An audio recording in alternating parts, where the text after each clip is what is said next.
Welcome to the Infowars Nightly News. I'm David Knight. It's Tuesday, March 26, 2013, and here are our top stories. Tonight, Big Sis is attempting to exhaust ammo supplies. Plus, it looks like looting of bank accounts is a template for the EU. And Guccifer emails link Tony Blair to top-secret Bohemian Grove gathering. That's up next on the Infowars Nightly News.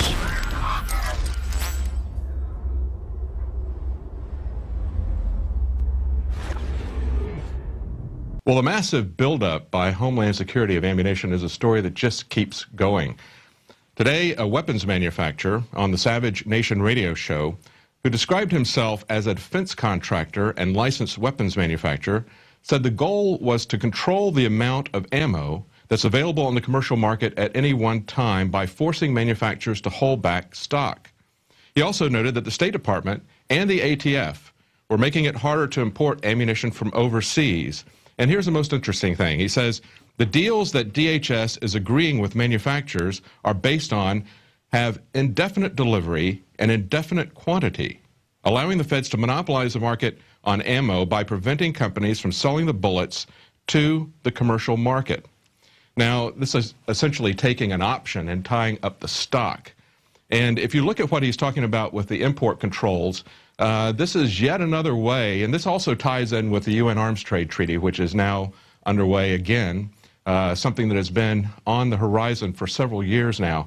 And the point of the UN Arms Trade Treaty is to stop the flow of weapons across borders.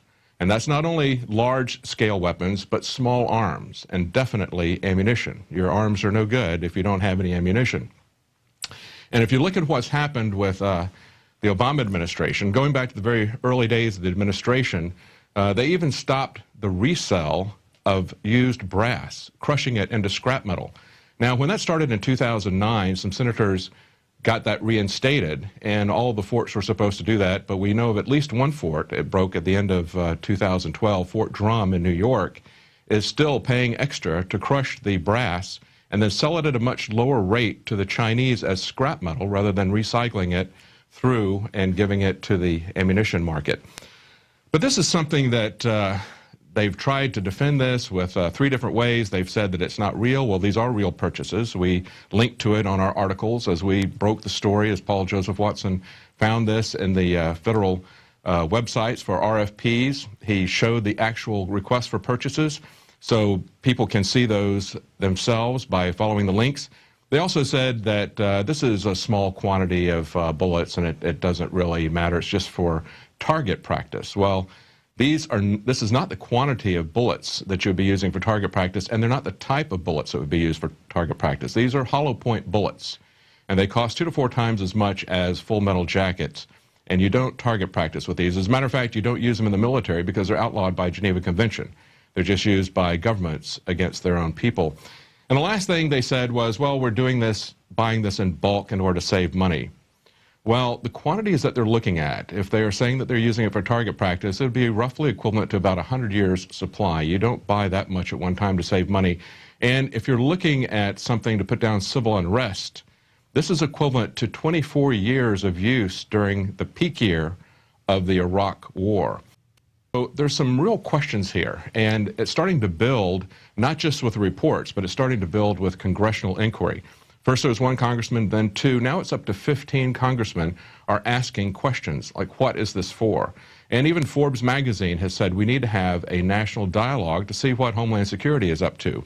In the same article, we have a quote from a California congressman, Doug LaMalfa, and he said that this is being conducted in a manner that strategically denies the American people access to ammunition. And so the question is Homeland Security buying this up because they're anticipating a civil war? Or are they trying to enact gun control legislation by non-legislative means? In other words, it's not enough for them to just go around the Bill of Rights or the Constitution. They're not even going to use the legislature to enact this. They're going to do it by covert means. What these people are is Fabian socialists and Fabian tyrants. They are gradually and surreptitiously achieving their goals, and they will do it however they can. You know, you don't have to ban cars. You just make the gasoline unavailable or unaffordable if you want to stop people from driving. That's essentially what they're doing with ammunition. Now, in the next story, the bankers, the Eurogroup head, says that looting of bank accounts in Cyprus is a template for the EU. This is the Dutch finance minister and president of the Eurogroup of Eurozone finance ministers, Jurgen Dijsselbloem, I believe is the way you pronounce his name. It's Dutch. But what he said is this. He said, if there's a risk in a bank, our first question should be, okay, what are you in the bank going to do about that? What can you do to recapitalize yourself? If the bank can't do it, then we'll talk to the shareholders and the bondholders, and we'll ask them to contribute in recapitalizing the bank. And if necessary, the uninsured deposit holders. Now, what he means by uninsured deposit holders is anyone who's unfortunate enough to not have squirreled away more than 100,000 euros in a particular bank. But notice how this is being spun. Okay, this is not, he's talking about this as if it was a particular bank that was failing.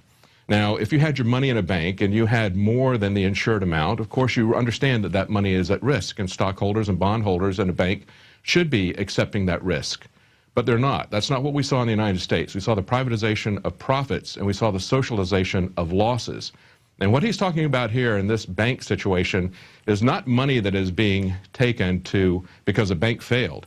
This is money that's being taken out of bank accounts because the politicians in the country failed. It's because of political national debt that they're seizing these private accounts, and that's a tremendous difference. Listen to what the another economist there said, or another banker said, Jörg Kramer, chief economist of the German Commerzbank. He called for private savings accounts in Italy to be similarly plundered. He said a tax rate of 15% on financial assets would probably be enough to push the Italian government debt to below the critical level of 100% of gross domestic product. But as Zero Hedge reports, by calling the Cyprus looting a bank restructuring and not a tax, technocrats were able to bypass the democratic process. So what we're seeing is, we're seeing all these new terms being invented to cover up what they're really doing. Instead of calling themselves unelected bankers who do a coup in a country and take it over, they call themselves technocrats. Instead of calling the seizing of assets for political purpose and national debt, instead of calling that a tax, or instead of calling it theft, they call it a haircut. But by any other name, it's the same thing. Now, Zero Hedge also reports that the Russians have possibly already quietly withdrawn all of their cash from Cyprus. Zero Hedge says yesterday they reported that despite the closed banks and the capital controls, the local financial system has been leaking cash, lots and lots of cash. The result, at least for Europe, is quite scary because let's recall that the primary political purpose of destroying the Cyprus financial system was simply to punish and humiliate Russian billionaire oligarchs who had held tens of billions in unsecured deposits with the island nation's two biggest banks. As it turns out, these same oligarchs may have used the one-week hiatus period of total chaos in the banking system to transfer the bulk of the cash they had deposited with one of the two main Cypriot banks, in the process making the whole punitive point of collapsing the Cyprus financial system entirely moot. Well, the justification for doing these types of government theft on a large scale is typically by playing a class envy card, or even by playing, as in this case, not only a class envy card, but a foreigner versus us card. Say, we're going to get the rich people and we're going to get the rich foreigners, the rich Russians here. But in reality, they didn't pay anything. As has been said, most regulations are like a spider web that catches the small flies, but let the large bees go right through. And that's exactly what we see happening here. The really big guys don't get touched by this stuff. It's really just the middle class and upper middle class and lower class who wind up paying these things. And even if they were getting hit hard or harder, why would that make you feel any better about the fact that your money is being stolen out of your account? Now, the next thing is, in the banking information here, is BRICS. Have you ever heard of BRICS? That's B-R-I-C-S. That's Brazil, Russia, India, China, and South Africa. You recall they also have a group of countries that are kind of the core of the EU problem. They call them the pigs: Portugal, Italy, Ireland, Greece, and Spain. Well, these BRICS may be the pinprick that burst the dollar bubble. It says in the article by Mike Cohen and Ilya Arkhipov says the biggest emerging markets are uniting to tackle underdevelopment and currency volatility with plans to set up institutions that encroach on the roles of the World Bank and the International Monetary Fund. These countries are going to have an economy by the year 2020 that is roughly the size of the U.S. economy. And the article goes on to say the deepest rationale for the BRICS is almost certainly the creation of a new Bretton Woods-type institutions that are inclined toward the developing world. They will have $4.4 trillion, and they will account for 43% of the world's population. Now, if you recall, the Bretton Woods Accord was something that essentially set up the dollar as a standard of exchange and took off the gold standard and a lot of other things. So what we're looking at here is a major shift of power away from the dollar. And what that's going to do is make things a great deal more economically difficult for those of us here in America. We've been kind of following this dollar bubble and living off of it, getting a lot of our goods cheaper than they will be if we have a different standard of currency. Now, this next article is a little bit interesting because it gives some context to all of these large-scale things that are going on with bankers and Homeland Security and politicians. Some hacker by the name of Guccifer. He kind of sounds like the Devil Wears Prada. But he's a mysterious computer hacker who has gone in and gotten into General Powell's Facebook, and in the past he's also uncovered emails about Benghazi and the Libya terrorist attack, got communications that were sent to Secretary of State Hillary Clinton, and he just broke an interesting correspondence between a guy who works for Fox News Corps and General Colin Powell. In this communication, he said to Colin Powell, "You might be able to gently and firmly point out to Tony," that's Tony Blair, "that you rank the Bohemia Middle Weekend in your diary before allowing any other duties to get in the way." And he says, "A lack of exposure suggests that Tony has not yet got his priorities straight." Well, what is it that is so important that he needs to get his priorities straight and he doesn't really understand what's going on? And the letter that you see there that was coming up on the screen, he was talking to, this is a letter from Tony Blair from last year, talking to George Bush and making his excuses for why he would not be attending Bohemian Grove in 2012, but that hopefully his schedule would be a little bit clearer in 2013. And now this guy, his name is Andrew Knight, no relation. He works for Fox News Corps, and he's calling on Colin Powell to tell Tony Blair he needs to get his priorities straight. He needs to get to that satanic ritual reenactment and gay sex orgy that is called Bohemian Grove. And if you don't know what that is, you need to take a look at this article and take a look at the videos that Alex has put together covering this. It will give you a great deal of insight as to what these global leaders, political leaders as well as industry leaders, what they do when they get together and really what their values are. And it'll put a lot of things into context for you. Now, our last piece of news here is a film that has reemerged after a 10-year hiatus. Dr. Andrew Wakefield, who has done some pioneering work in the connection between vaccines and autism. There was a film that came out about 5 years after his research. He did a lot of groundbreaking research that was published in 1998. And this film is a fictional narrative, essentially. Well, not necessarily fictional, but it's a dramatic narrative that was done in 2003. And then the film disappeared for 10 years, and it is now resurfaced. And I really recommend that you see this film. We've got a brief clip of it coming up here. But basically what it does is, if you're not familiar with autism, and I wasn't because we're fortunate enough not to have anybody in our family with it, but it's just to see the health problems for these children and to see what it means to the family as well, how difficult it is for everyone involved, and to see the connection. Now, Dr. Wakefield is a British physician, and he discovered a connection. He's a gastrointestinal doctor, and he discovered a connection between bowel disease and autism and vaccines, the MMR vaccine, that's measles, mumps, and rubella. And he had some mothers who came to him, and basically what this movie does is it tells it in a dramatic way. A lot of people who are not interested in looking at white papers or hearing facts and figures or reading news reports will watch a fictional story, and it is a very moving story if you see how this affects people's lives. So check this out. Here's a clip from that. Lymphatic inflammation. He's had a tough 5 years, hasn't he? He was fine until about 15 months, and then he had the MMR jab. At about 18 months, his language started to go. Yes, but over time, he got better. And then he had the MMR booster, and within weeks, he got ill again. And 2 months later, he just disappeared. Your son suffers from receptive aphasia. He has autism. Well, Rosa Corey, author of Behind the Green Mask, was in the Austin area, actually a little small town outside of Austin called Bastrop. And Jakari Jackson and I went to videotape her speech, and Jakari has a special report coming up right now. So, United Nations Agenda 21, Sustainable Development, is the biggest public relations scam in the history of the world. But it's actually more than that. You thought we had 50 states. No. We have 11 megaregions. 11 megaregions. There is such a thing as public use, eminent domain for public use. And people need to be fairly compensated when their land is taken for a public use. But this plan is about the common good. I'm out here with Rosa Corey outside the Bastrop Opera House. How do you think you were received? I think it went great. I had a terrific time. It was wonderful.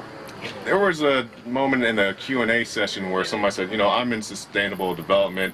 I just want to help my community. I'm into, you know, community gardening and rainwater collection and all of that. I was most recently elected president of this volunteer group, which is called Imagine Rock Cart. I understand that some people are involved with things getting grants, which I hate grants. I don't want to get grants from a federal entity. My question is, and also a challenge, I guess, is why are we making this about words and about titles, and why aren't we making it about the fight, which is getting the UN and the federal government and just government entities in general out of our business and letting us live freely? So what was your response to that? Well, what I said was, that's all great, you know, that everyone wants to conserve their environment, to protect their environment, and these are very laudable goals that we have. But, you know, you have to ask yourself who these groups are that you're participating in, who is running the group, who's funding the group, and why do you need the group? Why can't you do it on your own, you know? So if it's like a neighborhood thing where you're just hanging out with your pals and putting it together yourselves, cool, that's excellent. But, you know, a lot of these groups are fronts. This is the green mask, you know, this is the manipulation. Exactly. Now, if somebody wants to know more about Agenda 21, where should they go? Well, of course, you're welcome to check out my website, which is democratsagainstUNagenda21.com, and also postsustainabilityinstitute.org. And we've got lots of great information, great source information for you, and comments from people around the country, and tons of wonderful stuff there. All just waiting for you to check it out. Okay. Rosa Corey, thank you for your time. Hey, thank you. Sustainable development is about protecting future generations from things that happen now. And you know what? We're looking at something that is the most dangerous situation that you could ever be imposing on future generations, and that is sustainable development. The idea that what you do now is damaging to future generations, it's a description of Agenda 21.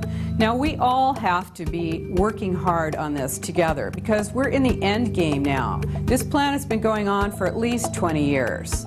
And all of us are being impacted by it right now. It's not something that's out there in the future. It's not a fiction situation. It is happening right now in your town. So you need to be able to recognize it. The first thing you want to do is educate yourself and educate others. You want to work to educate everyone around you, put out flyers. You want to attend government meetings and speak out. Don't be sidelined or shamed or embarrassed by the communitarian plan to keep you quiet and going along to get along. What you want to do is speak out. Hi, I'm Rosa Corey, and this is my book, Behind the Green Mask. It tells you strategies on how to get out of United Nations Agenda 21, what it is, what it looks like in your town, how to fight it. You can get it at InfoWarsShop.com. Well, that brings us to our quote of the day, and it's a very important quote from George Washington. He says, "Government is not reason, it is not eloquent, it is force. Like fire, it is a dangerous servant and a fearful master." And if only we could really understand what this means. We have people on both the left and the right who are constantly trying to use the government to achieve their social and political means. And they need to realize that government is just really there to be an honest referee and to keep people apart, to protect our liberties, not to try to persuade people, not to be our compassionate master. And it's a very dangerous thing to play with. Well, stick around. We're going to have a report from earlier today. We've got Ted Nugent coming up right after the break. Stick around. I'm Darren McBreen, and these are some of the new items that are available now at InfoWarsShop.com. Alert the public to Obama's blatant abuse of power with the new Obama t-shirt. Obama's Joker face on the front and come and take it on the back. It's time to publicly call him out for what he is, a tyrant. Defend the Second Amendment with our top seller Come and Take It t-shirts. And look at that, women's cut tank tops and t-shirts now available. Nice hat. Plus the Don't Tread on Me flag. And now you can become a micro distributor of the Infowars magazine. Plus, get your own copy delivered right to your door each and every month. And if you're tired like I am of you and your family being exposed to polluted drinking water, get the Pro One high performance water filter. It gets rid of all pathogenic bacteria, cyst, fluoride, heavy metals, and numerous other contaminants. So join the revolution at InfoWarsShop.com.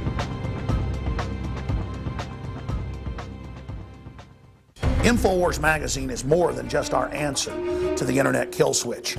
We're also going back to the roots of this country, when our founders, for a decade before 1776, known as the pamphleteers, with hundreds of little printing presses in every colony, got out the real news, the real information, and countered the system. This is tailored, designed with the truth to wake up your friends and family. This is the 21st century version of the pamphleteers. So get them at InfoWarsShop.com or InfoWarsStore.com.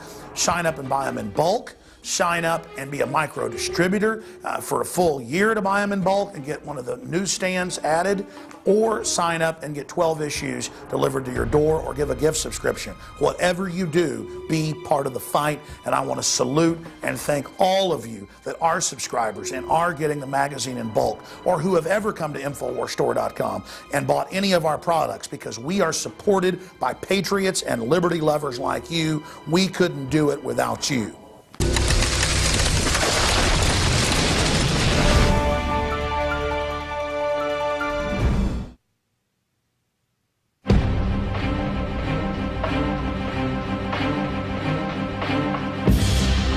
Well, welcome back.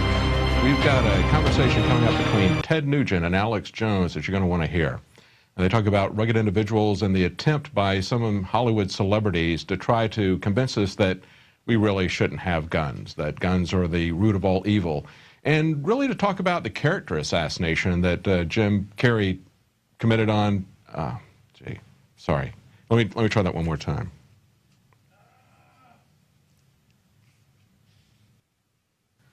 Well, welcome back. You're going to want to stick around for this next interview. This is a conversation between Alex Jones and Ted Nugent. And they're going to talk about rugged individualism, individual rights, and the efforts by some of the glib Hollywood celebrities to try to disparage those of us who want to take care of ourselves and who understand what our God-given rights are.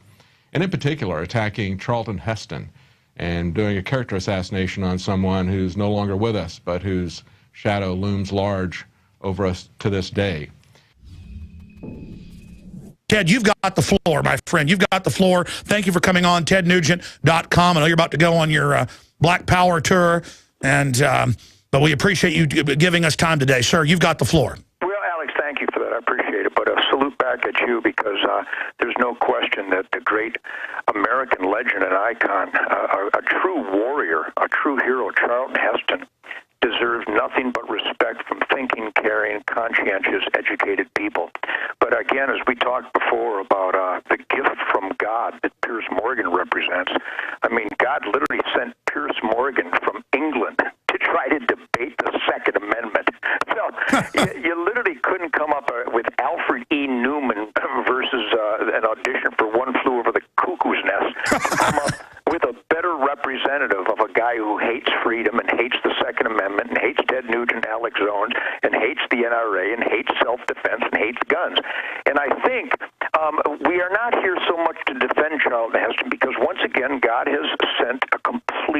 brain-dead, soulless punk to desecrate the absolutely well-earned and deserved glowing reputation of the great Charlton Heston.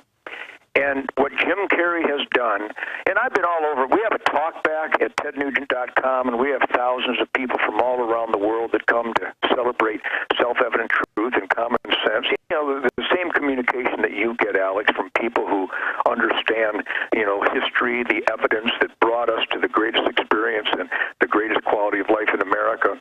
And when a guy like Jim Carrey pulls off this kind of mean-spirited, soulless, I think the best word to describe Jim Carrey and Pierce Morgan and guys like, you know, Michael, I'm still looking for personal hygiene more. They're all one big gaggle of soulless punks. And I would understand, and I understand when a person is uneducated and ignorant and hates America and hates self-defense and doesn't believe in self-defense. But then again, if you examine Michael Moore and his armed security detail, if you examine Jim Carrey and his armed security detail, when you examine Michael Bloomberg and Governor Cuomo and Nancy, you don't have to read this, you need to sign it, Pelosi, and of course our favorite gun runner, Eric Holder, when you examine the freedom haters who hate guns and want to do everything on film, stating clearly they would take away all the guns if they could, these people are perfect to represent the other side, because when they open their mouth, yes, we have an unfortunate and a tragic percentage of Americans who are more like sheep than we the people that support these freedom haters. When they speak, common sense America, people who have jobs, people who put their heart and soul into being the best that they can be, people who appreciate the gift of life, the sacred gift of life, and our moral, intellectual, and spiritual obligation to defend that life, and that the Second Amendment was written down to remind us we have the individual God-given right to defend that precious gift of life. Good people understand the pure rot from Jim Carrey. So, in his grave, Alex, let's really examine this. From the grave, the great Charlton Heston represents bait to the Jim Carreys of the world, and I think Charlton Heston, if we could communicate with him, he would be smiling right now. He wouldn't be hurt. He would be smiling, because Charlton Heston knew the culture war was coming before any of us did, Alex. No, he was there sounding the alarm, and he is, just like our forebears fight from the grave for liberty with their statements and the Second Amendment they laid down. Charlton Heston is, like an El Cid, strapped dead on the horse, out there terrifying the enemy. Yep, and here's the beauty. Charlton Heston would be more than proud to cause much anguish and insanity in the soulless vacuum of Jim Carrey's brain, or his skull. Charlton Heston is like you and I, Alex, only he's better. And he is just giddy with joy that he has inspired Jim Carrey to become even dumber than dumb, and to be just this toxic source of indecency and mean spirit and hate. Charlton Heston isn't even alive, and he caused Jim Carrey to expose his soullessness. So don't underestimate, in the culture war, more important than the lie of Bowling for Columbine by Michael No Hygiene Moore and Nancy No Soul Pelosi and Diane I've got a gun but you don't get to have one Feinstein. I mean, the list goes on of just hypocritical, brain-dead, subhuman punks. Or, not to mention, Alex, the Vice President of the United States recommending felonies live on TV. You got to be kidding me. Alex, again, if you and I were to sit down with all the greatest minds on earth, the most clever, educated, witty, brilliant minds on earth, we couldn't design an enemy that looks more ridiculous than Nancy Pelosi, Dianne Feinstein, Joe Biden, Barack Obama, Eric Holder, Jim Jim Carrey, Michael Moore, ad nauseum. So yes, it is hurtful, and it does inspire righteous indignation, and we should be angry, but we should also take a deep breath and go, hey, Jim, do it again, because you're distancing yourself further every time you open your imbecilic mouth, surrounded by your armed security details, demanding that the rest of us don't get to have any security. So, Alex, I know it hurts and it's ugly, but you know what? I think in Nuremberg, 1938, we got there late, but when we finally got there, we made those subhuman Nazi brown shirt punks walk through Auschwitz, and look what they caused. Look what they did. And this Jim Carrey moment is a mirror that we can show somebody, hopefully soon, that these people enhance crime, they encourage crime, they facilitate and guarantee more innocent dead citizens. Sure. Because they're well, that's it. They know, Ted Nugent joining us, they know crimes drop 49%, violent crime, FBI statistics since 1991. As the guns go up, the crime goes down. They know that. So it is a criminal instinct of hypocrisy to want to dominate us because they're collectivist that end up getting our banker bailout money. They are just lawless parasites. Michael Moore, all of them. They know exactly. Dianne Feinstein, she's got her own gun. She's got her own security detail. They have this I'll say it, criminal instinct to disarm us. Absolutely. Well, I mean, do we need any more evidence than the #1 cop in the free world running guns to Mexican drug gangs? Are you kidding me? Again, we couldn't write a Planet of the Apes meets One Flew Over the Cuckoo's Nest by Alfred E. Newman that's dumber than this scenario. And they get away with it. That's why I got so mad by the video, and we're going to break here, but I want to get your take on this, that they are so pathetic. That's why it made me so mad. It was nauseating how stupid they are and how ridiculous. But then they're still taking over. There's these idiots everywhere that think that's funny. Well, #1, Alex, today our job, as always, get everybody within earshot.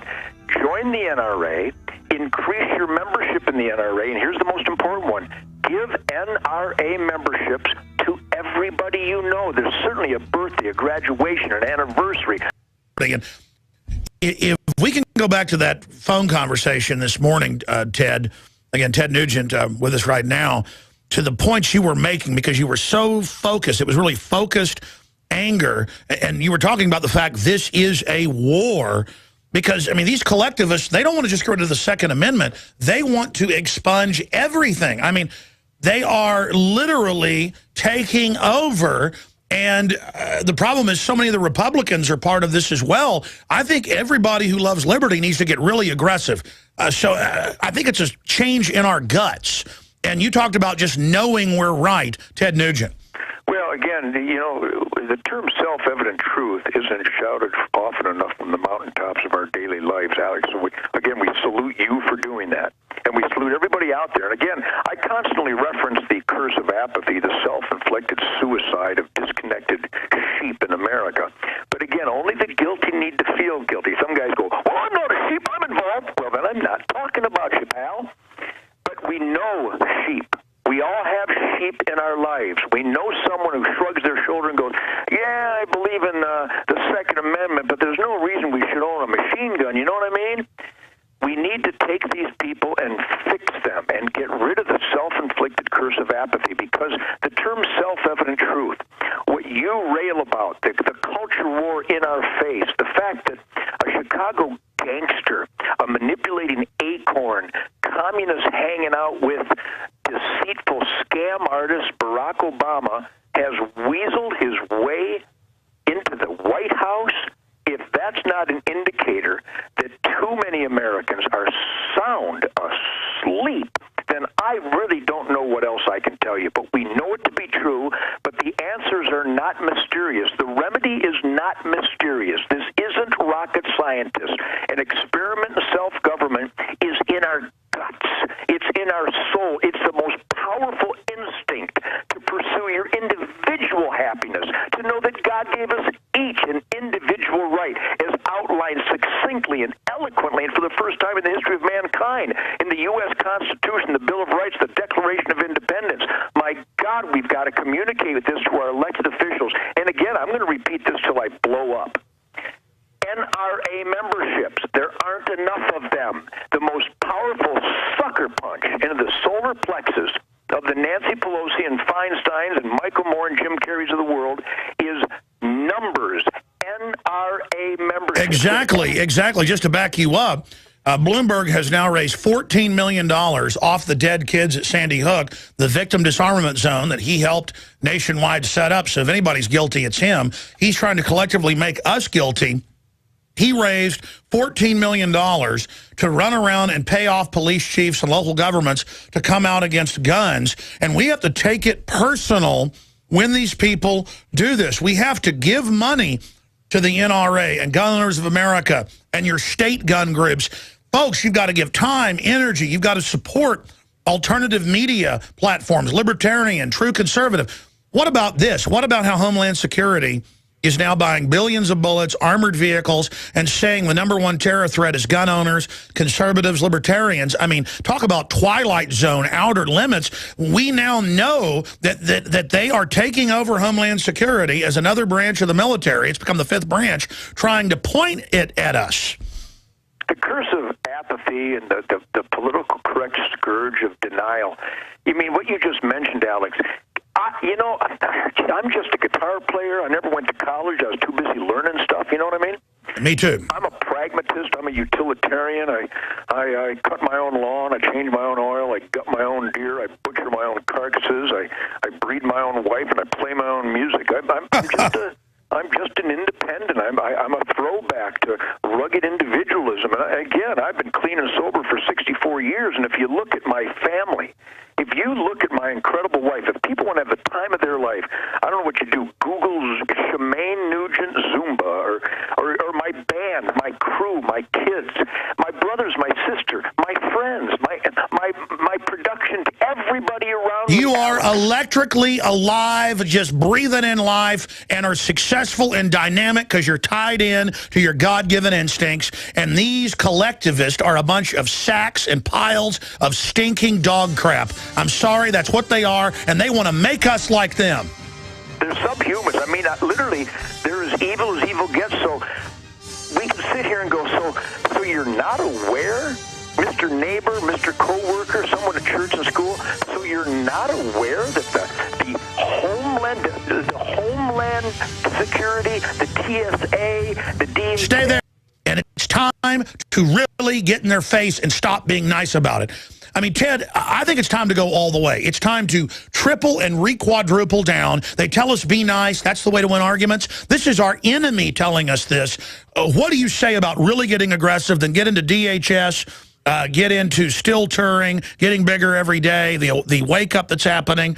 I want to get into Uncle Ted's advice in this war. Ted Nugent, you've got the floor. Well, Alex, when you recommend getting more aggressive, surely you've seen the YouTube video of me holding up a bunch of drum-fed AR-15s on stage and telling Nancy Pelosi, then Senator Barack Obama, Barbara Boxer, Dianne Feinstein, et al. To suck on my machine guns. Should I get more aggressive than that? No, I think no. I'm not telling you that. I'm telling the public. I know what you mean, and we love you madly, but I do believe that I may be the only guy on the planet who's got a couple notches up the aggressive chart from Alex. Oh, no. Let me be clear. I agree with you. I'm telling the audience I think it's time to get aggressive. What do you say then? I just thought I'd make sure if people listening right now to us, Alex, haven't Googled my name lately, get yourself some popcorn and a couple of big gulps. You're right. And Google Ted Nugent and watch me drive the liberals berserk. That's what I do sometimes on Saturday nights. I literally do. Go watch your latest YouTube. I mean, it's just his... And by the way, Alex, my wife will tell you, I never in my life have woke up in the morning, rubbed my hands together, got a wild-eye look in my face and gone, what can I do to drive liberals batty? I've never given it a thought. Swear to God, my instincts are to stand up for truth, logic, the logic and pragmatism that brings independent quality of life, and I celebrate and promote those things. I started promoting, never defending. I have never defended the Second Amendment never defended anything. I promote and celebrate all good things, self-evident truth, logic, goodwill, decency, and the American way. And I found out as early as 1965, 1966, the beatniks were morphing into the hippies, and they hated me. And I sat back for a minute and I go, you hate me because I believe in self-defense and I eat venison? Are you kidding me? But here's the bottom line. I would love to get Pelosi and Boxer and Feinstein and Michael Moore and Jim Carrey and Bill Maher and Pierce Morgan. I'd like them to get on film and admit, how much dope have you smoking? How many mind-altering, and I'm not alleging they have, allegedly they talk and conduct themselves like cesspools of mind-altering drugs. And I bet you, if you got everybody that hates Ted Nugent and Alex Jones and the NRA and freedom in America, if you got all of them to take some truth serum and look in the camera and admit how much mind-altering substance abuse they've subjected themselves to for how long, no one would be surprised that they are Timothy Leary run amok. And that's what you can expect from those kind of people. When you have intentionally poisoned and destroyed your brain, you can come out with a video like Jim Carrey has. Well, let me throw this at you briefly and then get into all those other topics we talked about during the break. Again, Ted Nugent's our guest. If you just tuned in, and he's on fire today after they've tried to desecrate and demonize Charlton Heston. And I believe it will blow up in their face. Buzz Bissinger was on the Piers Morgan show a few days after I was on there, and he said, you know, we ought to get him in here and shoot him. And then the ambassador's daughter, Huntsman's daughter, and Morgan agree and say, yeah, I'll put on a police uniform, and they fetishize that, real creepy, and we'll shoot Alex Jones. And then Buzz Bissinger has now come out and admitted he likes to buy $600,000 a year of women's clothing. And I mean, my whole issue is, what is the point of this? I mean, you know, this guy is, if I said kill him, which I'm not, I mean, that's like going out in the yard and stepping on dog crap. If I said kill him, I would be arrested. He said kill me, and then it's a joke. These people fetishize killing us, and they're constantly talking about killing constitutionalists. There's so many examples of this with people like Alec Baldwin, you name it. I mean, well, that's why our instincts, you know, and again, if we go back to what made America great, we didn't meet the British punks at Concord Bridge to make them tea and have a discussion. We blew their brains out. That's how you stop tyrants. That's how you stop King George. That's how you stop despots and emperors and punks that want to control your life and oppress freedom. You meet them at Concord Bridge and you blow their damn brains out. That's what we did in 1776 because we'd about had enough. And so when you made that statement on Pierce Morgan, I've seen the transcript. All I can say is, duh, hello, self-evident truth, common sense, and history is not up for discussion. It is what it is. But now in the culture war, it is important that we let them talk. We let them threaten our lives. We let them call the greatest, maybe one of the greatest heroes of the civil rights movement next to Dr. Martin Luther King Jr. and others that sacrificed so much, the freedom marchers and so many. Charlton Heston is the most revered and earned reputation icon and hero, Alex. So let Jim Carrey show his evil side. Let Jim Carrey lie. His entire video is a lie. And these punks like Bill Maher cannot separate their humor license, their creative humor license, from the respect due to a great man like Charlton Heston. So it's good that they take the bait, but we, the people, who still understand the foundation of the greatest quality of life in the history of the world as outlined in the Bill of Rights and the U.S. Constitution, the Declaration of Independence, the Ten Commandments, the Golden Rule, those of us that are in the asset column of America, we still are running short of our responsibilities to educate, inspire, and prod everyone in our lives. There's an enormous army that could have won this last election, Alex, if all of us that knew the truth and knew the evidence, if we shared it and we asked and we really pushed harder to get get our friends to join the NRA, to communicate with their elected officials, and to speak up. There's still too many sheep in America, and the sheepdogs need to educate them so we can reduce the wolves. You're right. And in closing on the point of Charlton Heston, before we get into solutions, so many people that support liberty are just quiet and, you know, they're sitting back and they're waiting if the system pushes too much. And as Andrew Jackson said, don't fire till you see the whites of their eyes. You know, I understand the point of let the enemy run amok. That's what's discrediting. Polls show that people are more pro-gun now than they were just 6 months ago. Sure. There's a new CBS poll out. They're very upset that their whole hoax has failed. But at the same time, they've still got control of the government and the bureaucracy because they crave the control.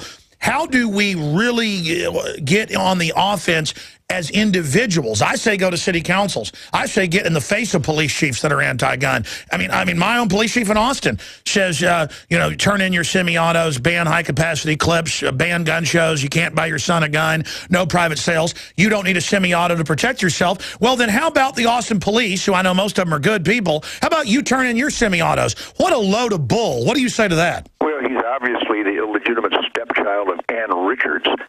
But that still exists. I mean, Sheila Jackson Lee is alive and well in Texas, so we've got anti-freedom, we got hypocrites, because I guarantee you that chief of police has a semi-auto to protect his family, Alex. Are you kidding me? Well, again, it's communication. I've been doing this forever. I think I was one of the first guys to find myself face-to-face with the whites of their eyes in the culture war back in the 1960s, because the tip of that spear has always been gun rights and hunting rights. Private property, hunting, conservation. We, the people, own those resources, not the king. So I got to tell you, I'm going to put out a salute right now to Ranger Tess and Go-Kart and Steve and so many guys at my talkback. Blood Trails, I have thousands and thousands of people, not just from the United States, but Canada, Japan, Australia, Germany, England, Belgium, Sweden. I mean, people from all around the world who dream of, who crave and have the instinct to be independent and free. They come to tednugent.com talkback, and a salute to them, because for every talkbacker that you and I communicate with, they need to communicate with another dozen, and those dozen need to communicate with another dozen. That's how we win this culture war. We have not turned up the heat. We have not got aggressive enough, but we always have to be on the civil, polite, goodwill, and decency side, and let the Jim Carreys spew their venom. Let them expose themselves for the haters and the freedom haters and the America haters that they are. And if we remain civil with the stats and statistics and evidence at our fingertips and at the tip of our tongue, Alex, we will win. That's why I salute you. That's what you're doing. And everybody listening, they don't need to call Alex and say thank you. They need to call everybody else in their lives and get them going. You're right. Let's get into solutions. Talk about, because you got cut off by the break, the DHS situation. It's admitting there's an armed buildup, that they're trying to create this new domestic security force pointed at the American people.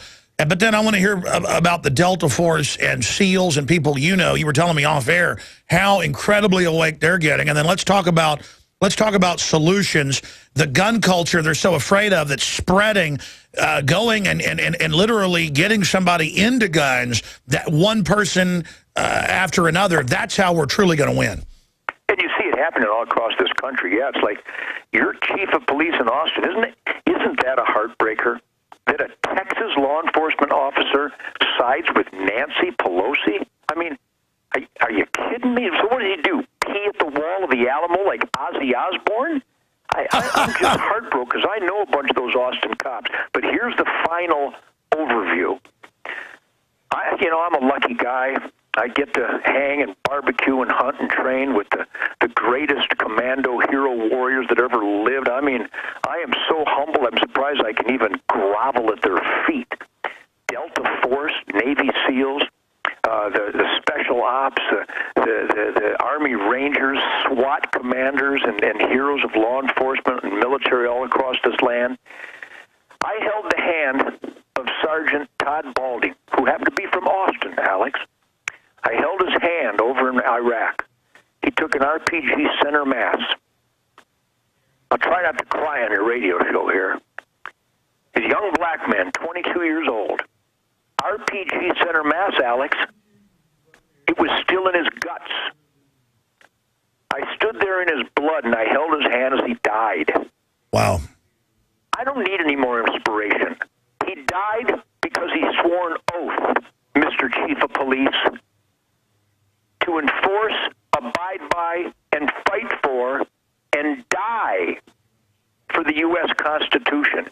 Do you think I need some punk, some dependent little whiny, soulless, doped-up crybaby like Jim Carrey to give me direction on constitutional and Bill of Rights guaranteed God-given individual rights? Are you kidding me? So everybody close their eyes right now, unless you're driving, and think of Todd Balding as he bled to death and took this giant, ugly RPG rocket right in the guts. And he bled to death fighting for freedom and going after terrorists who attack Americans because of their voodoo, a la puke Muslim insanity.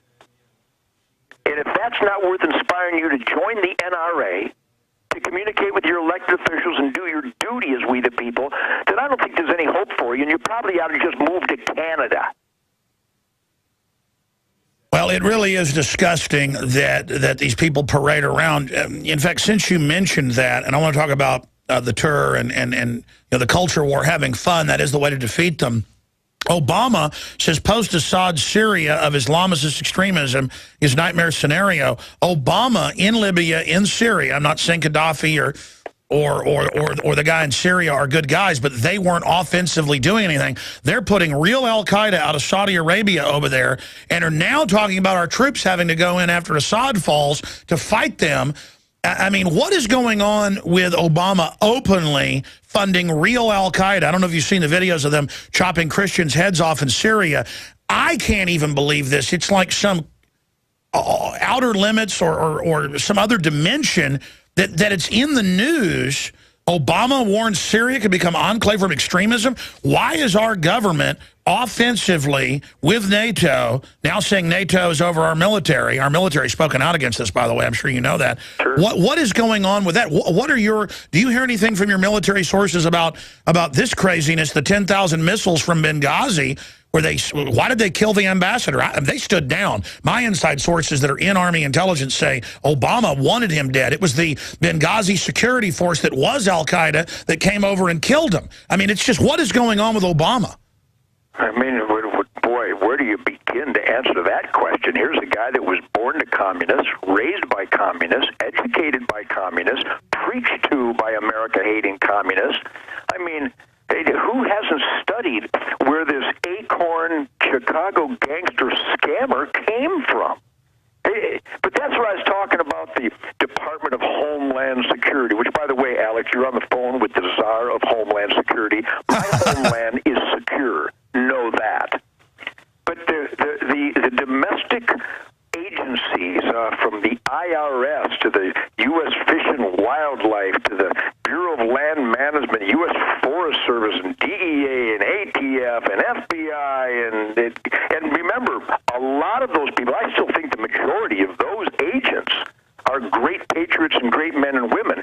And I hang the future of America on the nail of truth that they have expressed to me that they will not enforce illegal anti-constitutional orders from above. That is the great hope. But that they're purchasing all this firepower and armored vehicles, who doesn't know this? Who doesn't identify this as an illegal act by the government who is so corrupt, so out of control?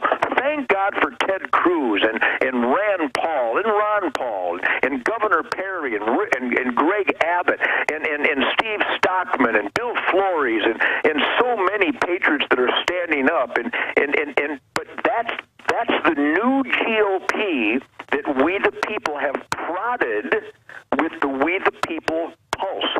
When you extract the We the People pulse from politics, you will get We the Sheeple. I give you Barack Hussein Obama. I think they're gearing up. What do you think is going on with the bullets? Are they trying to just dry up the bullet supply? Well, they certainly have succeeded see that I started my own Ted Nugent line of ammo here last year, and it's like everything else you find on the shelf nowadays, if you can find any. It's state-of-the-art stuff. But we literally can't get my pallets of ammo off the truck. People are buying them in the parking lot before they even get to the shelves. Which, you know, on a consumer side, I'm gleeful of, and the ammo industry, the firearms industry, is literally having a consumer orgy like never before, which is a very powerful statement from we the people that we smell what you're doing, Obama, and we're gearing up too. And a little "don't tread on me" reminder seems to be appropriate right now. So there's no question what's going on. The deceit, the scam, the criminality, the Benghazi, the Fast and Furious, sending F-16s to Egypt. I mean, you got to be kidding me. This would make a stupid Birds movie that Alfred Hitchcock wouldn't produce because it's too stupid, but it's actually happening. But that's what frustrates me. That's why I got so sick. I'm going to be honest. I came in last night from work, you know, being an evil American. I got home about 9. And she said, "What is wrong with you?" And my kids all came up and they were around me, and 10 down to age 5. And "What's wrong, Dad?" And I just said, "I don't want to talk about it." And then I couldn't. I got so it was past anger. It was the shame that we allow this scum to walk all over us, and that this country has allowed pathetic filth and authoritarians to even call themselves liberal. Thomas Jefferson was a liberal. They're not liberals. And it just made me reaffirm that I am going to redouble 110%, and I'm coming after these people. Now, what do you think about ways to go after, legally and lawfully, to go after Kerry and all these globalists? How do we really get aggressive? Boycott? What do we do? Well, you know, I have such a, if you can bear with me, I literally have the answer, the perfect answer. Ted Cruz didn't sprout out of the ground and just show up. I communicated with him. Texans who cared communicated with him. We enthused him. We supported him. Now he represents us. And did you see the beauty, the perfection of we the people when Ted Cruz... That's right. We backed him. We backed him. So we take over. And that's what even the Republican establishment is scared of, real constitutional libertarian campaign for liberty people. Absolutely, but that's why Ted Cruz so riled up Feinstein, because he represented the common sense pulse of logic, freedom-loving Americans, and every state needs to do that. And there's a lot of states that do that. Arizona, South Dakota, certainly Texas is the master of it. Wisconsin has done great things with what they've done with Scott Walker up there, and in his own way, even though Christie's only a solid 2 on the scale of 10, he sure beats the -8 of the past governors of that state in New Jersey. But we the people, where we don't demand representation based on the Constitution and our common sense, where we don't demand it, we will get the Pelosi's and the Feinsteins and the Bloombergs and the Cuomos and the subhuman freedom haters that are infesting this corrupt government right now. So the answer is activism, activism, activism. Always polite, exactly, always firm, but never, ever give up. Well, here's an example. DrudgeReport.com in the last year has been taking our stories and putting them out about the billion bullets, the 1.6, the 2 billion, the armored vehicles, and they just said it didn't exist. Politico and other White House fronts. Now there's a 15-member congressional investigation starting. Congressman, it's my duty to get to the bottom of massive DHS ammo buy. It's now on Fox, CNN, everywhere. They're being caught lying. And there's an example of just taking action. And the people talking to their Congress folks, we're now forcing this issue out. And we can do that everywhere when we just move against them. Tell us about the tour in the last minute and a half, and how we win by having fun. Well, you know, having fun is all things shoot 'em up. I mean, every day in America, American families celebrate the shooting sports and the Second Amendment by spending millions of dollars and shooting millions of rounds of ammo. I mean, that's actually accurate, Alex. American families go out every week and shoot millions of rounds of ammo in training, competition. Senators Paul and Cruz pledged to defeat anti-Second Amendment bill in the Senate. There's another report out by Salon. I was actually surprised by it. It was halfway fair. Billy Corrigan's strange infatuation with a conspiracy theorist. The Smashing Pumpkins frontman reveals his admiration for Alex Jones. Well, thanks for watching, and we'd like for you to subscribe to Prison Planet TV if you're not already a subscriber. It helps to fund our operations here, and as you know, 10 people at a time can watch with one password. And of course, you can hand that out to more people. That's 10 people simultaneously can watch this. You can see live reports the day it happens, and you can keep up with what's breaking in the news. Alex has his broadcast early in the day, and the nightly news goes out at night, so we can cover any breaking news there and cover some different stories that may not have been touched on during the day. We'll be back tomorrow night at 7 o'clock Central, 8 p.m. Eastern.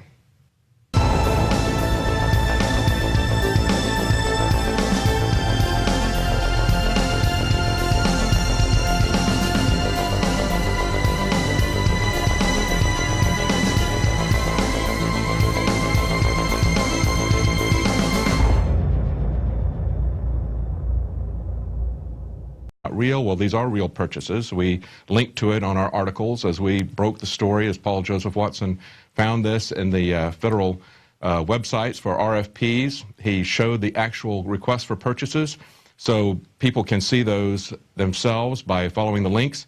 They also said that this is a small quantity of bullets, and it doesn't really matter. It's just for target practice. Well, this is not the quantity of bullets that you'll be using for target practice, and they're not the type of bullets that would be used for target practice. These are hollow point bullets, and they cost 2 to 4 times as much as full metal jackets, and you don't target practice with these. As a matter of fact, you don't use them in the military because they're outlawed by Geneva Convention. They're just used by governments against their own people. And the last thing they said was, well, we're doing this, buying this in bulk in order to save money. Well, the quantities that they're looking at, if they are saying that they're using it for target practice, it would be roughly equivalent to about 100 years' supply. You don't buy that much at one time to save money. And if you're looking at something to put down civil unrest, this is equivalent to 24 years of use during the peak year of the Iraq War. So there's some real questions here, and it's starting to build, not just with reports, but it's starting to build with congressional inquiry. First there was 1 congressman, then 2. Now it's up to 15 congressmen are asking questions like, what is this for? And even Forbes magazine has said we need to have a national dialogue to see what Homeland Security is up to. In the same article, we have a quote from a California congressman, Doug LaMalfa, and he said that this is being conducted in a manner that strategically denies the American people access to ammunition. And so the question is Homeland Security and a bank should be accepting that risk? But they're not. That's not what we saw in the United States. We saw the privatization of profits, and we saw the socialization of losses. And what he's talking about here in this bank situation is not money that is being taken because a bank failed. This is money that's being taken out of bank accounts because the politicians in the country failed. It's because of political national debt that they're seizing these private accounts, and that's a tremendous difference. Listen to what the another economist there said, or another banker said, Jörg Kramer, chief economist of the German Commerzbank. He called for private savings accounts in Italy to be similarly plundered. He said a tax rate of 15% on financial assets would probably be enough to push the Italian government debt to below the critical level of 100% of gross domestic product. But as Zero Hedge reports, by calling the Cyprus looting a bank restructuring and not a tax, technocrats were able to bypass the democratic process. So what we're seeing is, we're seeing all these new terms being invented to cover up what they're really doing. Instead of calling themselves unelected bankers who do a coup in a country and take it over, they call themselves technocrats. Instead of calling the seizing of assets for political purpose and national debt, instead of calling that a tax, or instead of calling it theft, they call it a haircut. But by any other name, it's the same thing. Now, Zero Hedge also reports that the Russians have possibly already quietly withdrawn all of their cash from Cyprus. Zero Hedge says yesterday they reported that despite the closed banks and the capital controls,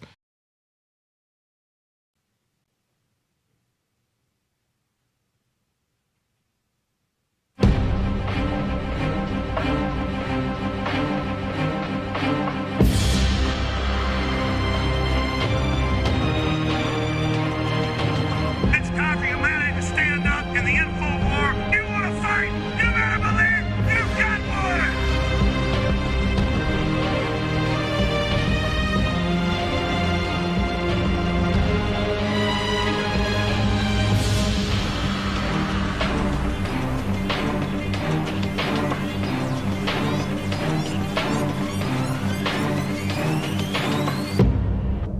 Welcome to the Infowars Nightly News. I'm David Knight. It's Tuesday, March 26, 2013, and here are our top stories.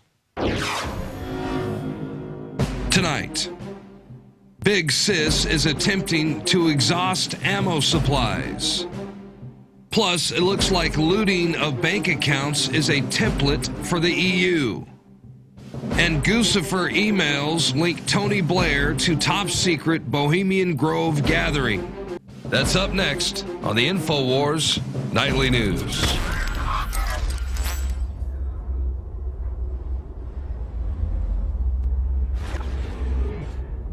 Well, the massive buildup by Homeland Security of ammunition is a story that just keeps going. Today, a weapons manufacturer on the Savage Nation radio show, who described himself as a defense contractor and licensed weapons manufacturer, said the goal was to control the amount of ammo that's available on the commercial market at any one time by forcing manufacturers to hold back stock. He also noted that the State Department and the ATF were making it harder to import ammunition from overseas. And here's the most interesting thing. He says the deals that DHS is agreeing with manufacturers are based on have indefinite delivery and indefinite quantity, allowing the feds to monopolize the market on ammo by preventing companies from selling the bullets to the commercial market. Now, this is essentially taking an option and tying up the stock. And if you look at what he's talking about with the import controls, this is yet another way, and this also ties in with the UN Arms Trade Treaty, which is now underway again, something that has been on the horizon for several years now. And the point of the UN Arms Trade Treaty is to stop the flow of weapons across borders. And that's not only large-scale weapons, but small arms, and definitely ammunition. Your arms are no good if you don't have any ammunition. And if you look at what's happened with the Obama administration, going back to the very early days of the administration, they even stopped the resale of used brass, crushing it into scrap metal. Now, when that started in 2009, some senators got that reinstated, and all the forts were supposed to do that, but we know of at least one fort. It broke at the end of 2012. Fort Drum in New York is still paying extra to crush the brass and then sell it at a much lower rate to the Chinese as scrap metal rather than recycling it through and giving it to the ammunition market. But this is something that they've tried to defend this with 3 different ways. They've said that it's not security buying this up because they're anticipating a civil war, or are they trying to enact gun control legislation by non-legislative means? In other words, it's not enough for them to just go around the Bill of Rights or the Constitution. They're not even going to use the legislature to enact this. They're going to do it by covert means. What these people are is Fabian socialists and Fabian tyrants. They are gradually and surreptitiously achieving their goals, and they will do it however they can. You know, you don't have to ban cars. You just make the gasoline unavailable or unaffordable if you want to stop people from driving. That's essentially what they're doing with ammunition. Now, in the next story, the bankers, the Eurogroup head, says that looting of bank accounts in Cyprus is a template for the EU. This is the Dutch finance minister and president of the Eurogroup of Eurozone finance ministers, Jurgen Dijsselbloem, I believe is the way you pronounce his name. It's Dutch. But what he said is this. He said, if there's a risk in a bank, our first question should be, okay, what are you in the bank going to do about that? What can you do to recapitalize yourself? If the bank can't do it, then we'll talk to the shareholders and the bondholders, and we'll ask them to contribute in recapitalizing the bank. And if necessary, the uninsured deposit holders. Now, what he means by uninsured deposit holders is anyone who's unfortunate enough to not have squirreled away more than 100,000 euros in a particular bank. But notice how this is being spun. Okay, this is not, he's talking about this as if it was a particular bank that was failing. Now, if you had your money in a bank and you had more than the insured amount, of course you understand that that money is at risk, and stockholders and bondholders